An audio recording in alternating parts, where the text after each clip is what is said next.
Assalamu alaikum wa rahmatullahi wa barakatuh, mes chers frères et sœurs en islam. Que la paix, la miséricorde et la bénédiction d'Allah soient sur vous. Avant de commencer cette vidéo, n'oubliez pas de la liker, car cela nous motive à continuer à partager du contenu bénéfique. Je vous invite également à vous abonner à notre chaîne et à activer la cloche de notification pour ne rien manquer de nos prochaines publications sur la foi islamique. Mes frères et sœurs, aujourd'hui, nous allons aborder un sujet important. Un vrai croyant doit garder le silence dans ces 5 circonstances. Restez bien connectés jusqu'à la fin de la vidéo pour découvrir ces situations cruciales. Au cœur de l'islam, il y a une sagesse profonde qui guide chaque aspect de notre vie. Le silence, souvent perçu comme une absence de parole, est en réalité une force spirituelle puissante. Le prophète Muhammad, paix soit sur lui, a dit « Celui qui croit en Allah et au jour dernier, qu'il dise du bien ou qu'il se taise. » Bukhari et Muslim. Aujourd'hui, nous allons explorer 5 situations où un vrai musulman doit choisir le silence, non par faiblesse, mais par sagesse et soumission à la volonté d'Allah. Chaque situation sera illustrée par des versets du Coran, des récits inspirants et des questions qui nous invitent à réfléchir sur notre propre comportement. Préparez-vous à plonger dans les profondeurs de votre âme et à découvrir la lumière de la guidance divine. Face à la colère. Une émotion brute, sauvage, qui semble surgir des profondeurs de l'âme, prête à tout emporter sur son passage. Elle est comme une tempête intérieure, un feu qui dévore tout sur son chemin, laissant derrière elle des cendres de regret. Mais qu'est-ce que la colère, sinon une épreuve, un test divin pour mesurer notre maîtrise de soi? Le prophète Muhammad, paix soit sur lui, dans sa sagesse infinie, nous a laissé une clé pour désamorcer cette bombe émotionnelle. Si l'un de vous se met en colère, qu'il se taise. Musnad Ahmad. Un silence qui n'est pas une faiblesse, mais une force. Un silence qui agit comme un bouclier, protégeant notre cœur des blessures que nous pourrions infliger à nous-mêmes et aux autres. Allah, dans sa miséricorde, nous rappelle dans le Coran « Et les serviteurs du tout miséricordieux sont ceux qui marchent humblement sur terre et qui, lorsque les ignorants s'adressent à eux, disent « paix ». Sourate 25, Al-Furqan, verset 63. Ces mots résonnent comme un appel à la retenue, à la dignité.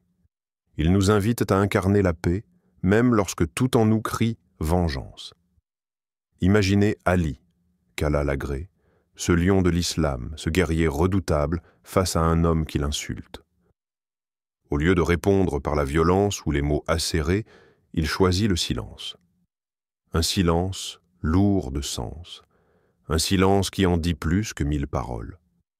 Quand on lui demande pourquoi il ne réplique pas, il répond simplement « Le silence est une réponse à celui qui est dépourvu de raison. » Quelle leçon! Ali, un homme capable de terrasser ses ennemis sur le champ de bataille, préfère laisser la raison triompher de la colère. Et nous, dans notre quotidien, combien de fois avons-nous cédé à la colère? Combien de mots blessants avons-nous lancés, que nous regrettons encore aujourd'hui? Des mots qui ont blessé nos proches, des mots qui ont creusé des fossés entre nous et ceux que nous aimons. Et si, au lieu de réagir impulsivement, nous prenions une profonde inspiration? Et si, au lieu de laisser la colère nous contrôler, nous choisissions de la dompter? Le silence n'est pas une défaite, c'est une victoire sur soi-même. C'est un acte de courage, une preuve de maturité spirituelle.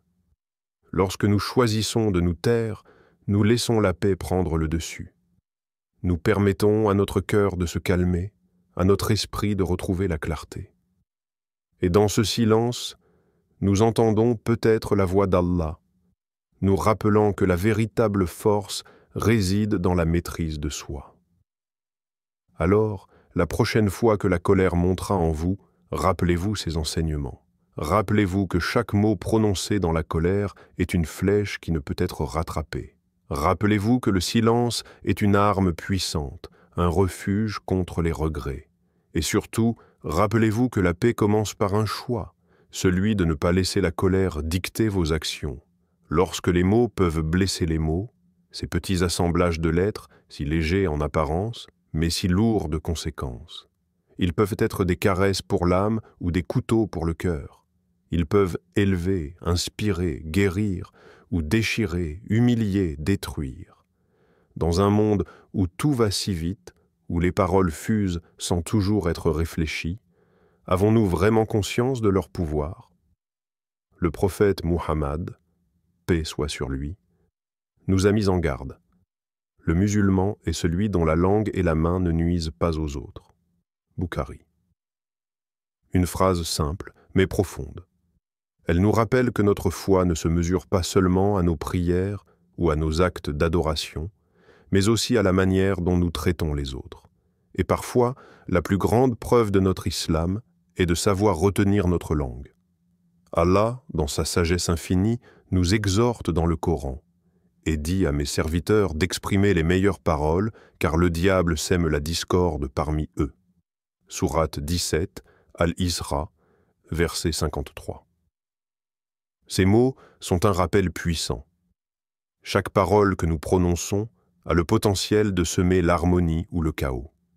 Et souvent, c'est dans le silence que réside la paix. Prenons l'exemple de ce compagnon du prophète, paix soit sur lui, qui avait pour habitude de critiquer les autres. Un jour, il entendit ce verset « Ô vous qui avez cru, évitez de trop conjecturer sur autrui, car une partie des conjectures est péché. » Sourate 49, Al-Hujurat, verset 12. Ces mots le frappèrent comme un éclair. Il réalisa que ces critiques, souvent basées sur des suppositions, blessaient les autres et éloignaient son cœur de la miséricorde divine. À partir de ce jour, il choisit de se taire plutôt que de risquer de blesser par ses paroles. Et nous? Combien de fois avons-nous laissé échapper des mots blessants sous le coup de l'émotion ou par simple négligence? Combien de fois avons-nous critiqué, jugé ou répandu des rumeurs sans réfléchir aux conséquences? Les mots que nous prononçons ne disparaissent pas dans le vide. Ils laissent une empreinte, parfois indélébile, sur les cœurs de ceux qui les reçoivent. Mais il y a une alternative, le silence. Non pas un silence lourd, rempli de non-dits, mais un silence bienveillant, un silence qui protège et préserve, un silence qui permet de réfléchir avant de parler, de mesurer l'impact de nos paroles. Parfois, le silence est la plus grande preuve de respect que nous puissions offrir à autrui. Imaginez un instant si nous apprenions à peser chaque mot, à choisir ceux qui élèvent plutôt que ceux qui rabaissent. Imaginez si nous apprenions à nous taire lorsque le silence est plus bénéfique que la parole. Quel monde cela créerait-il?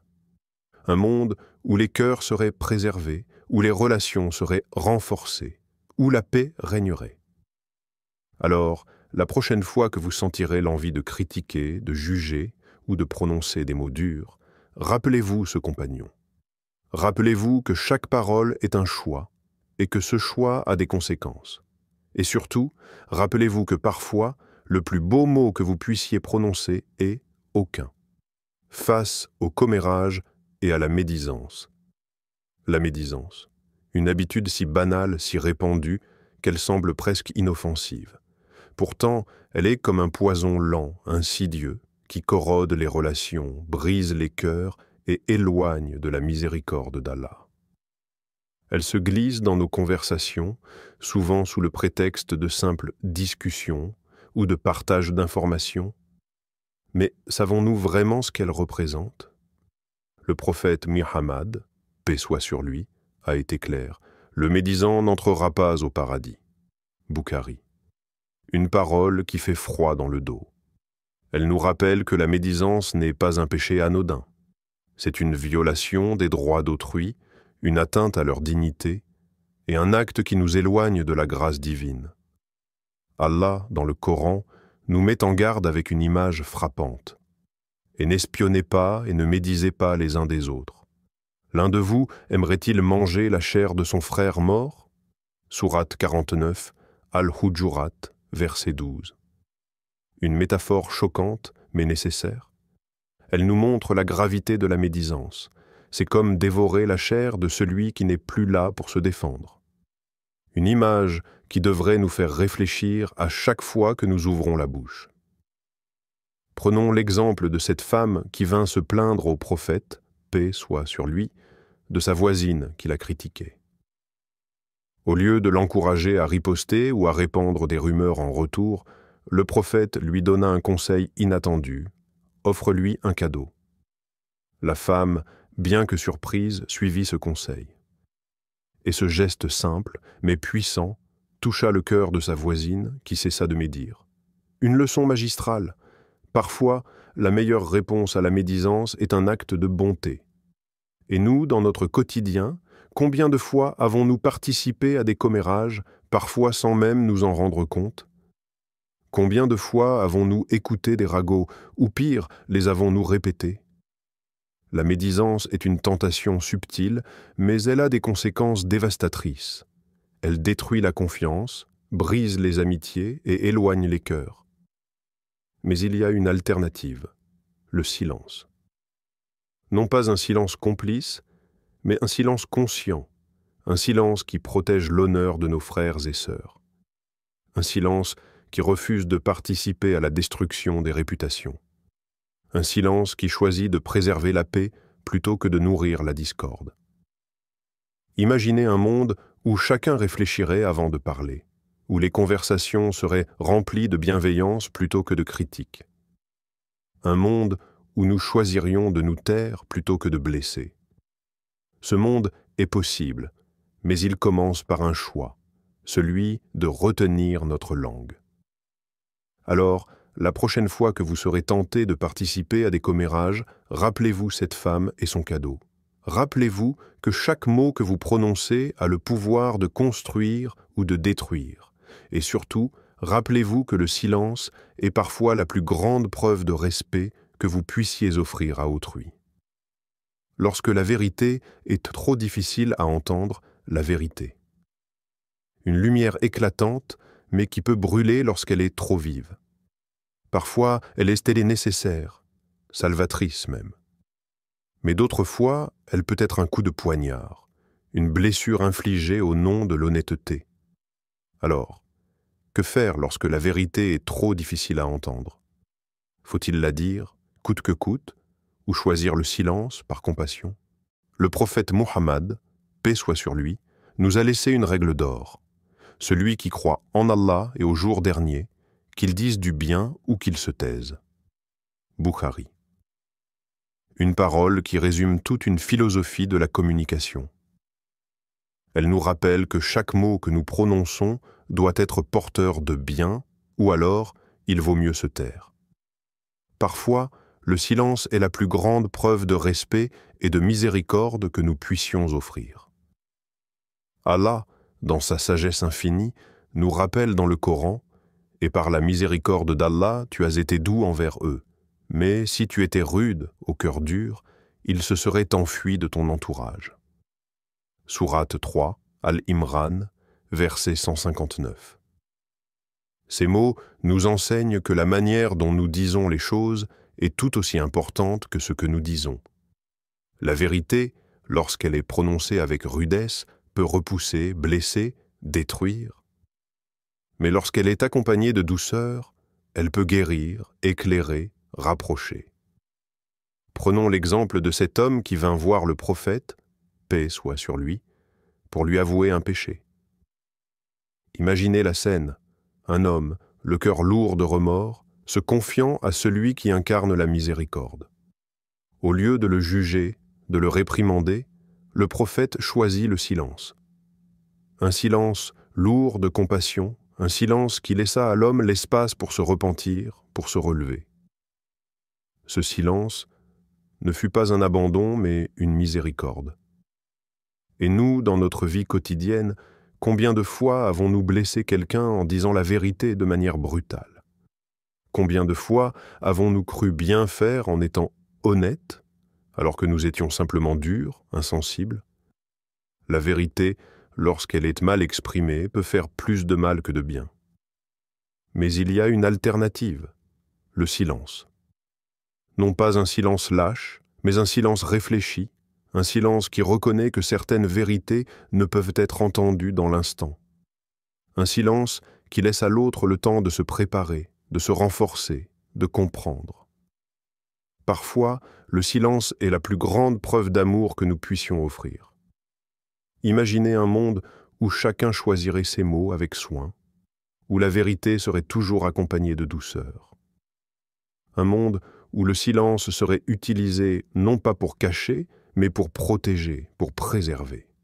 Ce monde est possible, mais il commence par un choix, celui de réfléchir avant de parler. Alors, la prochaine fois que vous serez tenté de dire une vérité difficile, rappelez-vous cet homme et le silence du prophète.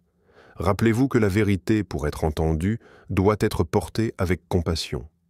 Et surtout, rappelez-vous que parfois, le silence est la plus grande preuve de sagesse que vous puissiez offrir. Face à l'inconnu et au mystère de la destinée. Un mot qui évoque tant de questions, tant de mystères. Elle est comme un livre dont les pages nous sont cachées, un chemin dont nous ne voyons qu'un infime fragment. Parfois, elle nous comble de joie et d'autres fois, elle nous plonge dans l'épreuve. Mais dans ces moments où l'inconnu nous étreint, où la douleur nous submerge, que faire? Comment réagir face à ce qui nous dépasse? Allah, dans sa sagesse infinie, nous rappelle dans le Coran: « Il n'échappe à ton Seigneur ni le poids d'un atome sur terre ou dans le ciel, ni un poids plus petit ou plus grand qui ne soit déjà inscrit dans un livre évident. » Sourate 10, Yunus, verset 61. Ces mots sont un rappel puissant. Rien n'échappe à la connaissance d'Allah. Chaque épreuve, chaque joie, chaque détail de notre existence est inscrit dans un livre que lui seul connaît. Alors, pourquoi douter? Pourquoi nous révolter contre ce qui nous est destiné? Le prophète Muhammad, paix soit sur lui, nous a enseigné: si tu vois une chose que tu n'aimes pas, sois patient, car cela pourrait être un bien pour toi. Musnad Ahmad. Une parole qui résonne comme un baume pour le cœur blessé.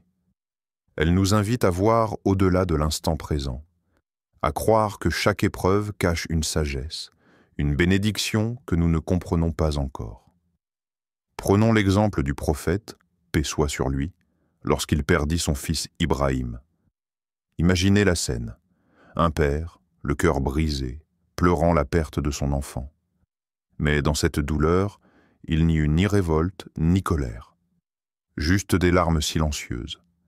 Une soumission humble à la volonté d'Allah. Ce silence n'était pas un renoncement, mais une preuve de foi. Une foi si profonde qu'elle accepte même ce qui nous brise, en sachant que tout ce qui vient d'Allah est bon, même si nous ne le comprenons pas. Et nous, dans notre vie, combien de fois avons-nous douté de la sagesse d'Allah face à l'adversité?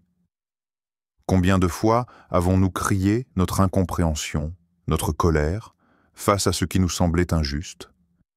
Pourtant, chaque épreuve est une leçon, chaque difficulté une opportunité de grandir, de nous rapprocher d'Allah. Mais il y a une alternative, le silence. Non pas un silence résigné, mais un silence confiant, un silence qui accepte le décret divin avec humilité. Un silence qui reconnaît que nous ne voyons qu'un fragment du tableau et qu'Allah, lui, voit l'ensemble. Un silence qui dit « Je ne comprends pas, mais je fais confiance ». Imaginez un monde où chacun accepterait les épreuves avec cette même sérénité. Un monde où les cœurs seraient en paix, même dans la tempête, car ils sauraient que tout ce qui vient d'Allah est bon. Ce monde est possible, mais il commence par un choix, celui de faire confiance, même dans l'inconnu. Alors, la prochaine fois que vous serez confronté à une épreuve, rappelez-vous Ibrahim et les larmes silencieuses du prophète. Rappelez-vous que chaque épreuve est une bénédiction déguisée. Et surtout, rappelez-vous que le silence, lorsqu'il est porté par la foi, est la plus belle preuve de soumission à la volonté d'Allah. Le silence n'est pas une faiblesse, mais une force spirituelle. Il est un rappel que parfois, les mots ne sont pas nécessaires. Parfois, le silence est la meilleure réponse, la plus sage, la plus proche de la volonté d'Allah. Rappelons-nous cette parole d'Allah, et dans votre propre création, et dans ce qu'il dissémine comme animaux, il y a des signes pour des gens qui croient avec certitude. Sourate 45, Al-Jathiya, verset 4. Alors, la prochaine fois que vous serez confronté à l'une de ces situations, souvenez-vous, un vrai musulman sait quand parler, mais il sait aussi quand se taire, car dans le silence, il y a une sagesse infinie, une paix profonde et une soumission totale à Allah. Que ce message vous inspire et vous guide. Amin. Chers frères et sœurs en islam, n'oubliez pas encore de liker cette vidéo et de vous abonner sur cette chaîne. Qu'Allah vous bénisse.